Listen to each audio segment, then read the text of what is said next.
Hello everyone and welcome to the sponsored game review number 2. In this game we have Hsieh versus Symbols. Both are 9Q players and this is another sponsored game review. I'm not sure which person, if he's black or white, is the one who submitted this game. He kind of submitted it and didn't tell me the username, but oh well, thanks anyway to the person who submitted this game and who donated and supported me on Patreon. I do appreciate it. And for those of you who don't know what this series is basically my little reward to those who support me as a Go instructor financially. For as little as $2 a month, you can guarantee yourself a game review like this one once a month. And for more information on that, please read the link in the description below. And without further ado, let's go ahead and get to the game. Alright, so here we have black playing across Hsieh and white's playing here, and black playing on the bottom side instead of the top side. Normally you would think about the top side because it's the most open, but we'll see how this one goes. And jumping here, normally you jump back here because it's really strange to make a wall and thickness here without having an extension. So normally you would jump back here or make a normal Hsieh here or something like this. However, this jump here should be easy to invade and destroy the area in the future if white so deems to do so. White playing this move. This move is not so good because it actually helps black get a little bit more solid, and it doesn't defend your corner because there's still a weakness in the corner, so this move is not really what he wants to look for. If he wants to defend the corner, this would be the move to defend it. This is kind of an important shape to remember, so I would recommend remembering this shape for defending the corner because this one definitely does not do it. Black should just instead extend down, which still threatens the corner, so white still owes a move, and then black maybe can extend here and fix the shape, and white got the corner, and black gets the side. So we'll see how this one plays out, but this one is not that good. I'm not sure what he's getting at here. He is threatening, he's trying to make some forcing moves. However, he helped white fix the corner actually, so now all he has is a monkey jump rather than an invasion, so this shape actually helped white fix it, and now black is forced to pincer. White, you might want to think about a wedge like this. This one helps make this group unsettled since this group does not have an extension and it does not have a base. However, playing here, black can easily make a 2-space extension and help the group for like 3 stones or 3 to 4 stones jump over 4 to 5 spaces, but because of the peep or whatever, kind of like this one. So I think a 2-space pincer here would be perfect to extend this position while also putting pressure on this white stone. Instead, black plays 1 space high, which is not so good because white can actually play a normal Hsieh here and take the base of the black group once again. So black still doesn't have a base, and this group is still unsettled if white plays this way. However, white deciding to play a pincer here and give up the stone. Now black gets a nice bottom side. There are still a lot of invasions here, for example like this, so black's position is still not secure. Additionally, white should go ahead and get this because it's kind of free for white to get, so there's no reason not to really do it. Black can play here, or black can play here, just whatever he wants to play. And since it's almost Cente, I might consider even playing it now, but white maybe thinks it's not Cente enough and plays here. I'm assuming he didn't want to play this one because he's worried that black will get a good position here. I don't think that's completely terrible though. If he's worried about it, he could always try and make a thing here, but then black might pincer like this. So maybe a 1-space low pincer like this would be acceptable in this position, and then we can see black play something along these lines, like so, and maybe that's a little too flat, so maybe go high here, but maybe he's worried that black can still extend here. However, white has some forcing moves here, so it's still not completely white's still not completely bad off, and white can get some influence here, so white could think about going here and have follow-ups on the top side, so black doesn't have too large of a framework, and he has invasions on the bottom side, so white has the left side and some on the right, so this should be a playable game for white. But in the game we see white playing this move. I'm not sure why he's playing this move. I think he's trying to develop on the left, but there's not really much to develop since it's already settled and it's not an extension. Black playing a really strange wedge or a clamp here. This clamp is definitely not good because white can easily just cut off these black stones, and I have no idea what he's doing. Hsieh here. This is good to secure the corner. Black, unfortunately, I have no idea what you're doing, so I can't recommend anything but just not doing this. Here, White's trying to build the left side again. White's really focused on the left side. I'm not sure why. Yeah, you can just come out and split, and Black is not doing well here. Black trying to split here. I think it's worth it to expand here. Even if Black gets these moves and connects, you can see the Black shape is really uncomfortable, and then you can come back and get some forcing moves here, and then split Black and attack Black very severely, and it's really, really powerful and really, really good for White. However, defending here, Black gets a nice ladder. You will get a ladder breaker, but you could have done a lot better. White's now getting the double Hane here, but he doesn't follow up the double Hane. Instead, he plays this move.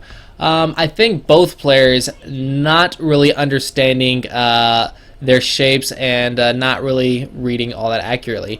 I think you guys need to replay some professional games, like maybe older Japanese games for good shapes, because you guys got to work on your shapes. So I think Japanese games from maybe 40, 50 years ago would probably be ideal. Yeah, these shapes are just not good. However, Black playing another strange move. You could at least extend here. White does get the corner, so the result is in the end good for White, and now White can get the ladder breaker, so the result is still good for White. However, Black could have been a lot worse. Black extending here, kind of a strange move since it doesn't bring it down to the third line, but White now playing on top instead of taking the ladder breaker to destroy the bottom. Maybe it's fine. However, Black can now play a pincer here to settle his position, which he does. White plays Joseki, and for some reason they know this Joseki, but they don't know these basic shapes. So maybe you guys are studying Joseki a little too much and not studying enough about shapes, because Joseki are born of shapes. But if you know a Joseki variation, but you don't know the shapes of what happens when they play out of Joseki, that means you don't fully understand it and understand what's happening and what you're doing. Also, how to choose a Joseki is also a little bit important here. So I think replaying pro games should help you with your direction of play and help you with shapes. But maybe about 40-50-year-old Japanese games will probably be ideal for you guys right now. Also, do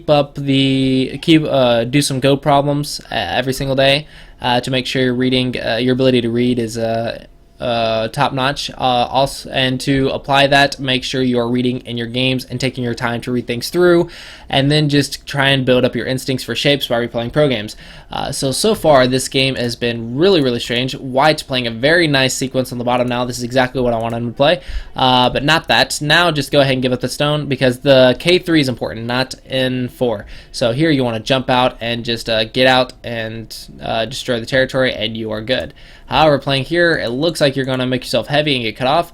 Black trying to play the vital point of this shape, but actually a cut might be a little more effective here. I'm not really sure. White playing a very nice move here to Sabaki, and Black ignoring. Not really ignoring. Okay, he's worried about the ladder breaker. I see. Yeah, there is that ladder breaker, isn't there? Yeah, so the ladder was quite annoying for Black. And now White gets a free move. This is not the move, though, because Black can easily cut. A diagonal might be a bit better here, and that way you can get some shape like this, and maybe some shape here, and then here, and you can see you have half an eye on the bottom, half an eye, maybe a third of an eye in the center, and you have good shape to escape with. And Black only has one eye, so perhaps one eye on this group so far, but he is out. It should be a little bit easier for you to deal with, though, since you got an additional move. However, if you play this way, you are going to get cut off. White responding here, definitely not that move. You can get some forcing moves here and then play like this. Black is forced to play like this and like this, and now Black is going to have to play something along these lines, I guess. And you can see White is still making shape. So even this isn't that terrible for White. I thought it would be a little bit worse, but I think this no-B is a little bit better than I thought it would be. However, like this, you are going to get cut, which he does, and now you are in a lot of trouble. Don't save these because you're dying on the inside. You pretty much, this is the important area here. And where do I play? I would read very carefully here in a real game, but maybe something along these lines. Anyway, you have to come up with something. You need to live, but live on the important group. This group's now going to die, right? I think it's going to die. No, not this way. Play. Oh, sorry, not that. Not that. Go back. Here, this is a false eye. White is dead. So, definite mistake by black. Definitely a mistake by black. White connects, and black loses his entire base. Oh, what a reversal. What a mistake. So yeah, definitely need better reading, guys, and better shape. Make your moves more severe. So reviewing those pro games should really help out. White playing a nice move on the left side to build some area, but black has a really big center, so probably want to get into there. I think I would think about attacking this group and trying to see if I can bring these stones back to life, maybe by getting some forcing moves off this group. So maybe trying to break in by splitting through here would be nice. You can see now white actually doing that, and black playing some endgame here, but it's not time for endgame yet. There's a dying group in the center. Definitely not time for endgame. I think white could even think about ignoring this and maybe getting something around this area to get some forcing moves and bring this back to life, because this is a dead group, which is double in value. So this dead group, actually no, he can just connect, huh? Yeah, actually, there's a connection here. Is there? Oh, yeah. So you can definitely do this, play some severe moves, and then come back and connect if you need to. But bringing these dead stones back to life is a lot more valuable than the side here. White, however, playing some moves here. I'm not sure what this is. This is a bad move. All right. So remember to respond to a monkey jump. You play on the head, like this, and here you can't cut, so you have to just jump. And you can see that you stop black's advancement. I'm not sure what white was getting at here. I think it was just a misread. However, now black comes back and attacks this, but this can connect very easily now. Yep, nice connection, and black is black's alive. Okay, and white was able to successfully bring his dead group back to life, and now white should definitely be winning, right? Because white has 3/4 of territory, 3.5, and black doesn't hardly have any territory. So yeah, white's winning. White is winning. White playing some forcing moves here. Misreading a bit. So yeah, definitely don't want to misread that. This is not the way to cut. You can't cut it off. So there's no reason to do that. So locally you want to play here. However, is it time to play there? Can you do anything else? I mean, I guess we're in Hsieh. Looks like we're in Hsieh, so where can you play? The center is a little questionable, so I would go ahead and get this move. This move is quite big. Okay, so actually that did work. Sorry, that was my mistake. But I wasn't looking that area. Yeah, this move is quite big. So now white has to come in. Black overplaying, and black should go here. And then if it plays like this, give up 1 stone to get some points in the center. And you can see the points in the center are actually quite valuable. However, black now trying to get too greedy, and white could Hane here, and you can see white is getting a lot of points on the side, and remember, side is bigger than the center. White defending here instead of pushing in. White should definitely take his profit and push in. So you can see here, white playing some nice force. White can play some nice forcing moves here. Oh, sorry. And misclicks. And white can get a lot of forcing moves here. So it shouldn't be worried too much about this just yet, because you can kill this. So maybe white was just really worried about losing his territory. I think white's a little greedy with territory, and black is a little strange in his moves. Black has a lot of strange moves. Alright, so we play some sequences here, and now white can jump in to completely destroy the center. However, he tanukis. Okay, white can still jump into the center. Still playing some nice endgame, but finally getting to the center. I know I normally say the center is really, really small, but you have to also understand how valuable it actually is. So this is probably about 6 to 8 points. This was 6 points.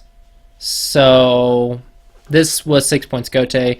This is 6 to 8 points Sente, so it doubles it, which makes it about 12 to 14 points.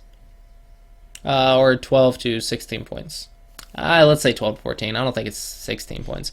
But 12 to 14 points. So it's actually quite large right now. This is an end game.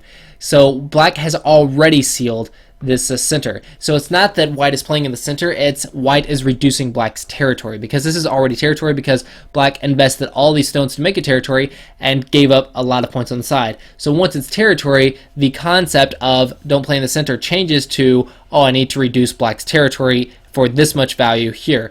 I know it sounds strange and it sounds like I'm making exceptions to it with like a play of words, but in the end game, you have to realize if it's territory, then it doesn't really matter where it is. If you can reduce it, reduce it. Yeah, because you can reduce it like this, it's actually really, really small. So you can see that after white reduces it like this, black's territory in the center becomes insanely small. Why didn't black block here? I'm not sure why did black block here. I'm wondering if white can actually get away with this. So white plays here, black plays here, white plays here, and then black plays here, white plays here, black plays here, white plays here, black plays here, white kills these. Yeah, this is playable. This is really big for white to reduce. However, black responds like this, and white is able to come in. And now white gets in the endgame. It looks like white's endgame is much better than black's in this game. Yeah, the monkey jump was quite annoying there. This is a mistake because white can actually Atari here. Black goes here, white goes here. And you can see black lost a lot of points. And now white can still get Sente and go somewhere else.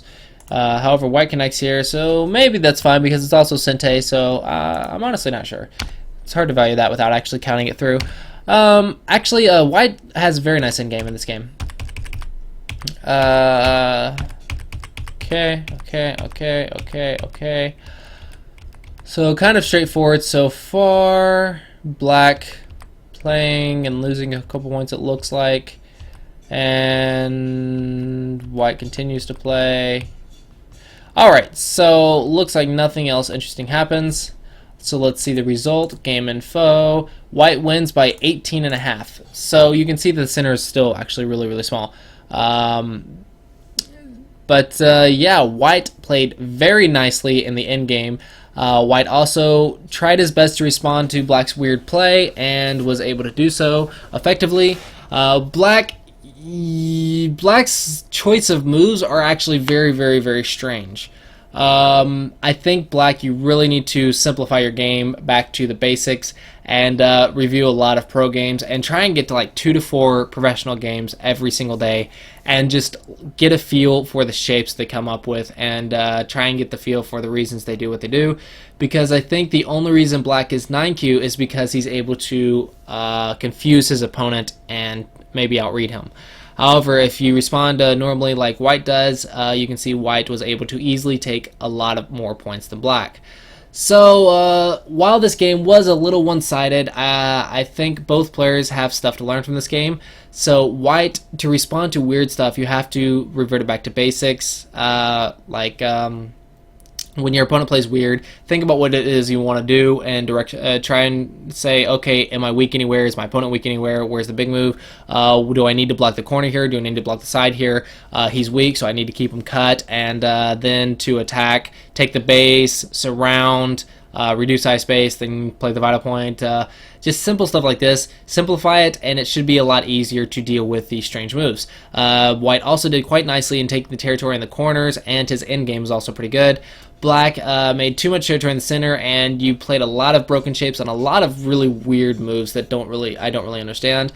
But so basically, try and get rid of those and revert your game back to the basics. And both players, I think, can profit from reviewing professional games every single game, older Japanese games about 40-50 years ago, and doing life and death every day, because I think both players needed to up their reading a little bit. Alright, so I hope this helps you guys, and to the person who submitted this game, thank you for your support and donations, and I hope you enjoyed the review. I hope you found it helpful, and thanks to everyone who watched this. And remember, if you would like to support me as a Go instructor and would like to claim rewards similar to these, where you can get your games reviewed, please check the link in the description below. An idea of the rewards is for $2 a month, or supporting me for $2 a month, you can get one game reviewed every single month. And then there's tier rewards for bi-weekly and every single week. And then if you get to $10 a month, supporting me for $10 a month, you can get one game reviewed every single week. And you can get one live lesson on stream over. We'll talk over Skype, and we'll stream for about an hour, going over your games and helping you develop strategies to work on and study strategies and whatnot like that.